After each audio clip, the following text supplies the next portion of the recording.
Hi and welcome to the video. This time we're going to do something that I'm pretty passionate about. In my job, I speak to a lot of people who say that they don't have time or they can't afford to make good food. And I'm just going to do something now which I think is going to benefit and help a lot of people if they start doing it regularly at home. Bread doesn't need to be fancy. It doesn't need to be surdeg. Surdeg is fantastic. There's nothing wrong with it. But you can make very simple, kind of fantastic tasting, just ordinary white bread. It's called a French loaf at home with just a few ingredients, and it's incredibly cheap. You might be paying, here in Sweden we pay about 25-30 kronas for a loaf of bread that you can toast, that you can make a sandwich with. I'm going to prove to you that we can make it for about 20% of that price. So here we go. Okay, for this recipe we're going to need flour. I went out and bought the cheapest flour I can find. This flour costs 10 kronas in Sweden. It's about 2 kilo bag. It is literally the cheapest flour you can find on the market. Nothing wrong with it, it's just cheap. And what I do is I turn the top down like this to make it look like hipsters live in my house.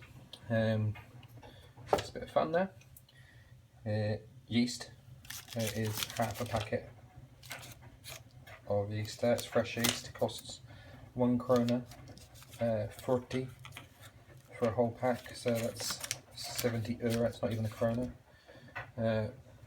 Just regular rapeseed oil, rapsolia. Again, extremely cheap, 15 kronas for 1.5 liters.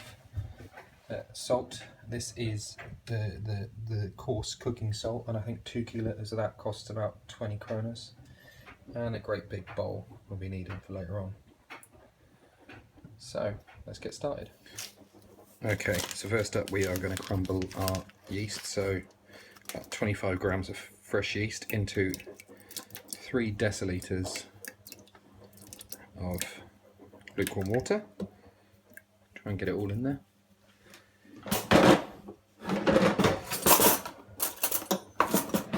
And then we're just going to take a regular fork, mix it around until it's all dissolved.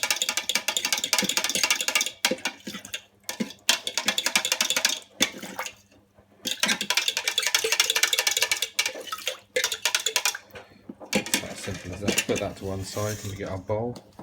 Into that we'll put half a litre of flour.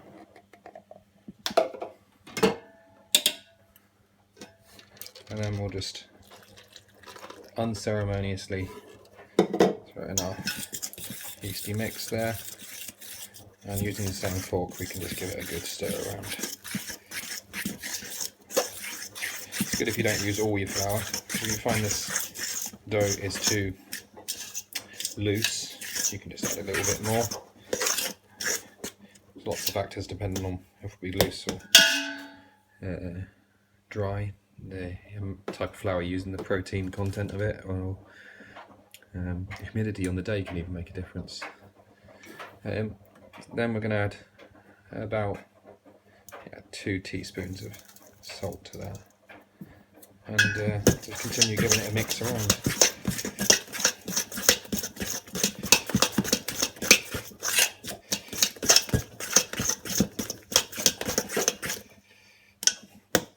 What I'm going to do is I'm going to add a little bit more flour, because that is a little bit loose, so maybe a tablespoon more of flour when I'm adding to it. Get my hands in there, make sure you wash your hands first of course. Start moving that around, start getting a bit of a kneading going. You don't need to actually knead this bread all that much, a bit more flour maybe. If you don't mind being sticky, I hate being sticky like that on your hands and stuff, it really annoys me, so I just used to use a bit more flour. But if you don't mind, you can get kids doing it up your new house, help you doing this. It's kind of good fun.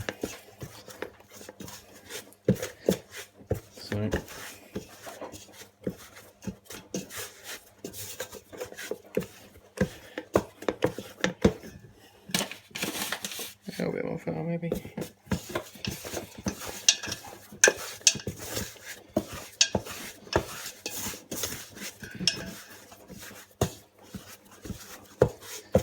Okay, starting to feel about right. You don't want to knead it too much, you want to try and get a good bit of structure in the bread, and I find that if you can knead it so you get, you know, if it's going to, you want it to get it really big and fluffy, but if you're just having it for toast and whatnot, it doesn't actually need that much. Time is of the essence. You're a busy person, you know, come home, make some bread, do it in the morning before you go to work, whatever. Okay, so what I'm doing is I'm just putting some more flour around it so it doesn't stick to the sides of the bowl and that. And then what we're going to do is we're going to leave that for about 45 minutes, and that's going to rise. What you want to do first is get some plastic and put it over the top so it doesn't dry out too much. You can cover it with a dishcloth or whatever, but for the sake of the magic of cinema, I'm going to put a bit of plastic over the top so you can see what goes on in there. We'll come back to that in a little minute.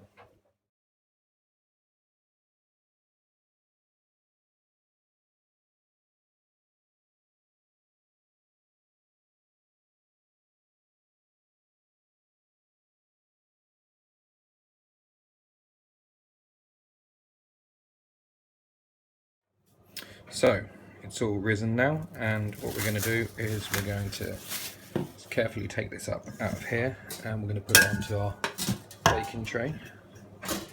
So as carefully as you can, lift it up, try and get it in one piece onto the baking tray, and you can make it into a nice shape. You can try and primp it and make it look a bit pretty, but at the end of the day, if you're just going to eat it, it doesn't really matter. So we've got that now on there. What we want to do is take a really sharp knife and make a few cuts in it. What this does is it allows the bread to spread in the way that we want it to instead of cracking. So I should be up and about. Now what we've got is a oven. It's quite hot, 225 degrees. And what we'll do is we'll just pop our bread in there. Okay, we're going to let it bake in the top of the oven for about 25 minutes at 225 degrees. What I will do is also throw about a decilitre of water into the bottom of the oven, and that will help us get a bit of steam in there and hopefully achieve a bit more of a crispy crust. That's the way we like it. But I'll let you see how it bakes, and yeah, we'll come back to it in a bit.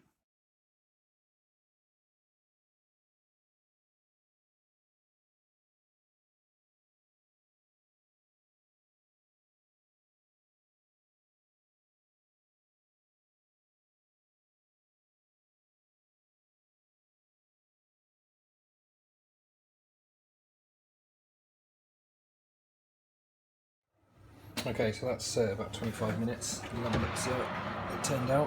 Be careful getting out of the oven.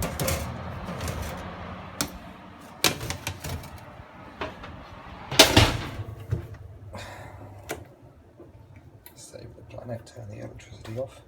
So there you go.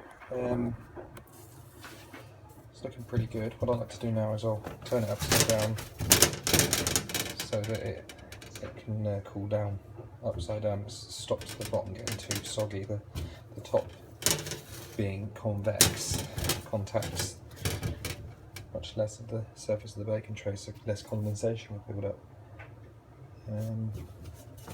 There you have it. With very little effort, we end up with a pretty tasty looking bit of bread, and you can use that for whatever you want. I mean, that would be used for, you know, sandwiches, toast it, whatever. If you want to make it a bit of a softer loaf, because it's quite a hard crust on it, it will soften up as it cools down. You can actually bake it for a little bit longer on a lower temperature, and that will also give you a softer crust. Or you can omit completely putting water in the oven, and that will also give you a crust. But yeah, that turned out alright. So that took maybe 10 minutes actually hands-on time, not even that really. And it cost, if we work it out now, for a quarter of a bag of flour and half a thing of yeast. It cost about £4. So yeah, I like to call it my no excuses bread. I think it's something that everybody can do at home, and you know, obviously you know what's in it. You're not going to be surprised by any strange ingredients. There's any preservatives or anything like that. And if you let it cool down, you pop it into a plastic bag that you can seal. That'll keep for 3 or 4 days. And I mean, if you have to make one of these every 3 or 4 days, I don't think it's too much effort. I think that's something everybody can do. Alright, well I hope you enjoyed the video, and as always, if you want to see more, give it a like or a comment. I'll try and answer as many questions as I can. And of course, always helps if you subscribe, it really does. And we'll see you in the next video. Thanks very much.